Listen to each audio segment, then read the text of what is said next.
The Mad King, Eddie Kingston, has been over with the fans since the very first day he stepped foot in an All Elite Wrestling ring and challenged Cody for the TNT Championship. Despite being in the spotlight for quite some time now, not much is known about Eddie, and that's why we did some serious digging to present to you 10 awesome and unknown Eddie Kingston facts. Let's start with number 10.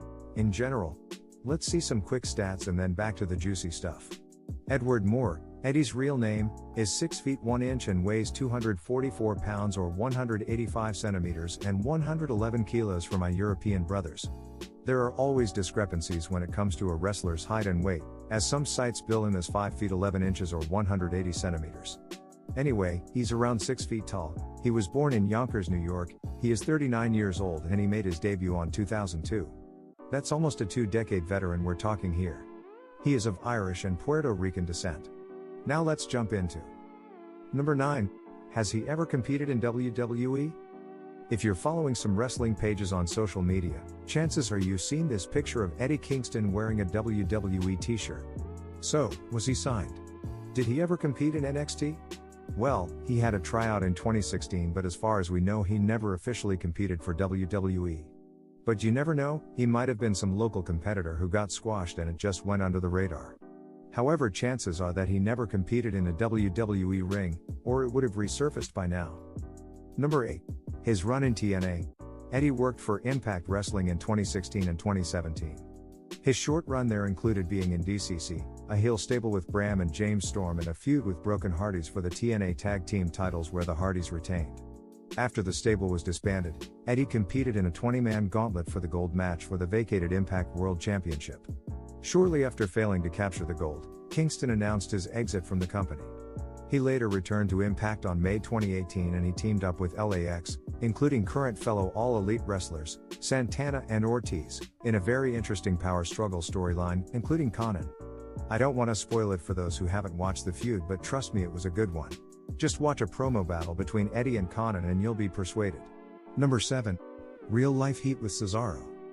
Kingston and Claudio Castagnoli, better known as Cesaro, go way back. They wrestled at the same time for Chikara, a popular indie promotion that has helped in the development of many talents, like Orange Cassidy. So what happened at Chikara and why is Eddie mad, no pun intended, at Cesaro? Eddie said that he didn't have a good time with Claudio at all, with the final nail in the coffin being that he was supposed to put him over before leaving for WWE, but he didn't do it.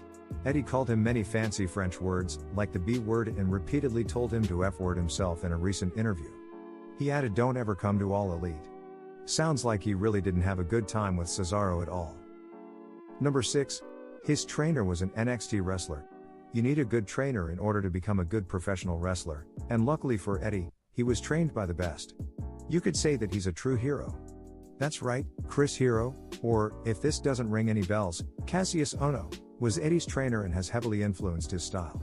People that only know him from NXT might not see what's the big deal about him, but Chris is much respected by the hardcore fans, and for a good reason. Just watch his Ring of Honor and PWG matches, you'll thank me later.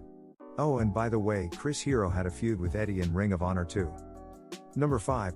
His decision to sign with All Elite instead of WWE. As you know, Eddie is an outspoken guy. He spits many truth bombs in his promos and is considered kind of a loose cannon, mixing real life with pro wrestling, shooting while cutting promos. Of course, that was a primary reason why he didn't want to sign with WWE, a company known to hand out word-by-word promos to their performers which strip away all their personality. But the final confirmation that All Elite was a better option for him was his mother's words, who told him, "You won't be happy over there," meaning WWE. Who knows me better than my mother? Eddie said in an interview with Renee Paquette, explaining his thought process regarding his decision. Number 4. His favorite wrestlers. When asked about his favorite wrestler, Eddie had a clear favorite, and that's Stone Cold Steve Austin. That's his absolute favorite American wrestler, but he also has a Japanese favorite, and that is the ace, Hiroshi Tanahashi, which brings us to number 3. Places he wants to wrestle. Eddie has been all over the world, but there still are some places he really wants to visit and wrestle. New Japan Pro Wrestling is one of them, of course, probably the third most popular destination for pro wrestlers behind All Elite and WWE. But he also wants to wrestle in All Japan Pro Wrestling, and if you follow Eddie on social media, you've probably seen some clips with his favorite moments from Japan. Number 2. He almost retired before joining All Elite Wrestling. The Mad King has mentioned that he almost hung up his wrestling boots before signing with All Elite.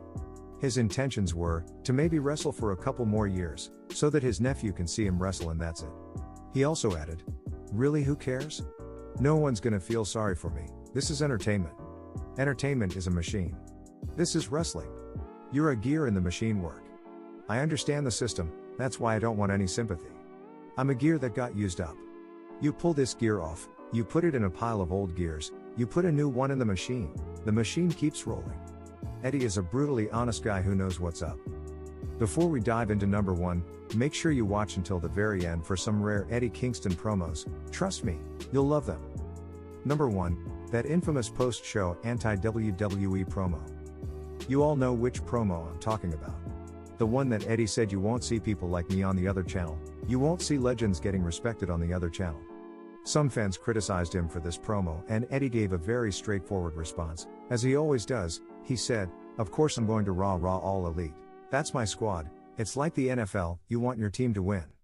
A very honest opinion that I personally completely agree with. Now time for the Mad King of promos to showcase his skills. Enjoy. Trick or treat. So kids dress up.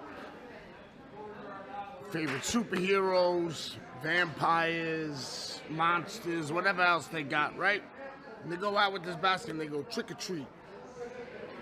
Trick or treat. And then you're supposed to get the candy. It's supposed to be a good time. I never had that good time. I never had a trick or treat. You know what happened to me, man? We didn't believe in Santa Claus where I come from. We believed in Tupac more. So don't give me no trick or treat or happy Halloween.